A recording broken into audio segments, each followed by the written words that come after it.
بہت عرصہ پہلے ایک جادوئی سرزمین تھی جس کا نام پرستان تھا۔ یہ ایک ایسی حیرت انگیز سلطنت تھی جہاں خوبصورت پریاں، چمکتے ہوئے محلات، جادوئی آبشاریں اور روشن باغات تھے۔ پرستان کی ملکہ اپنی عقل، انصاف اور طاقت کی وجہ سے پوری دنیا میں مشہور تھی۔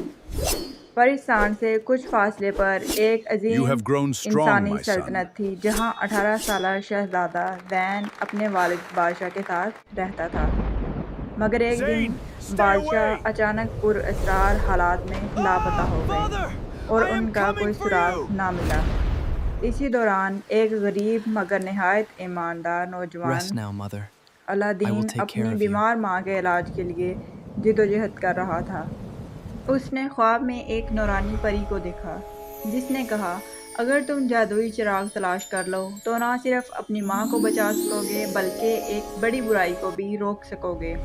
اگلی صبح قسمت نے الادین اور شہزادہ زین کو ایک ہی راستے پر ملا دیا۔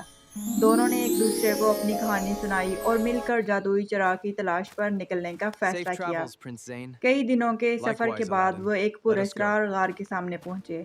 غار کے دروازے پر سنہری الفاظ میں لکھا تھا، صرف وہی شخص اس چراغ کو حاصل کر سکتا ہے جس کے دل میں Is this the سچائی، legendary ہمدردی cave? اور بہادری It who. is. Hold your breath. جیسے ہی الادین نے چراغ اٹھایا، پورا غار نیلی اور سنہری روشنی سے جگمگا اٹھا۔ چراغ سے چمکتے Look ہوئے at this ذرات place. نکلے اور ان کے درمیان It's ایک نہایت breathtaking. حسین چاندنی پری ظاہر ہوئی۔ اس کے چاندی جیسے لمبے بال، There it is, Zane. نہایت نیلی The Cave of چمکتی Wonders. آنکھیں I اور hope you know what روشن you are پر doing, دیکھ کر Aladdin. دونوں حیران رہ گئے۔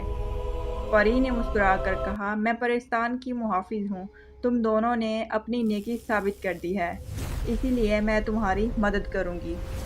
مگر اچانک غار لرزنے لگا، سیاہ دھواں ہر طرف پھیل گیا اور اس دھوئیں میں سرخ آنکھوں والا ایک خوفناک سایہ جادوگر نمودار ہوا۔ وہ بلند آواز میں ہنسا اور بولا، جادوئی چراغ اب میرا ہوگا اور پرستان بھی۔ یہ کہہ کر اس نے سیاہ جادو سے حملہ کر دیا، جبکہ چاندنی پری نے اپنی جادوئی چھڑی بلند کر کے نیلی روشنی کی ایک طاقتور دیوار کھڑی کر دی۔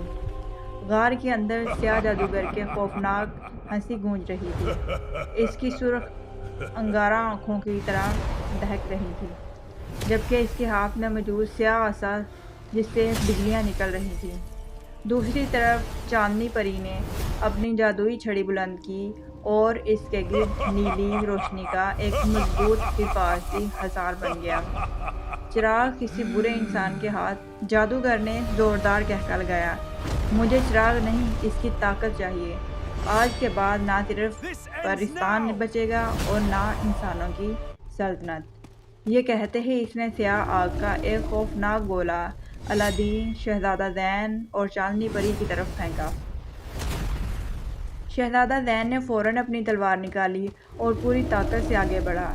جیسے ہی اس نے تلوار سے وار کیا، تلوار سے سنہری روشنی نکلی اور سیاہ آگ دو حصوں میں تقسیم ہو گئی۔ لیکن جادوگر اتنا طاقتور تھا کہ اس نے ایک ساتھ درجنوں سیاہ سائے پیدا کر دیے۔ ہر سایہ اصل جادوگر جیسا ہی دکھائی دیتا تھا۔ اب بتاؤ، اصل میں کون ہوں میں؟ جادوگر کی آواز پورے غار میں گونجنے لگی۔ الادین نے غور سے چاروں طرف دیکھا۔ اچانک اس کی نظر ایک سائے پر پڑی جو باقی سب کے برعکس زمین پر زیادہ سایہ ڈال رہا تھا۔ شہزادے، دائیں طرف والا اصل ہے، الادین نے زور سے کہا۔ شہزادہ زین نے فوراً اسی طرف چھلانگ لگائی اور پوری طاقت سے تلوار چلائی۔ جادوگر زخمی تو نہ ہوا مگر چند قدم پیچھے ہٹ گیا۔ اس کی آنکھوں میں پہلی بار غصے کے ساتھ حیرت دکھائی دی۔ تم دونوں میری توقع سے زیادہ ہوشیار ہو۔ اسی لمحے چاندنی پری نے اپنے پروں سے چمکتے ہوئے نیلے ذرات فضا میں بکھیر دیے۔ وہ غار میں پھیل گئے اور تمام جعلی سائے ایک ایک کر کے غائب ہونے لگے۔ غار میں صرف اصل جادوگر رہ گیا۔ غصے سے اس کا چہرہ سیاہ دھوئیں میں بدلنے لگا۔ یہ جنگ ابھی ختم نہیں ہوئی، وہ چیخا۔ اچانک اس نے اپنا عصا زمین پر مارا، پورا غار زور زور سے ہلنے لگا۔ دیواروں سے بڑے بڑے پتھر گرنے لگے، چھت میں دراڑیں پڑ گئیں اور ایسا محسوس ہونے لگا جیسے پورا غار چند لمحوں میں منہدم ہو جائے گا۔ ہمیں فوراً یہاں سے نکلنا ہوگا۔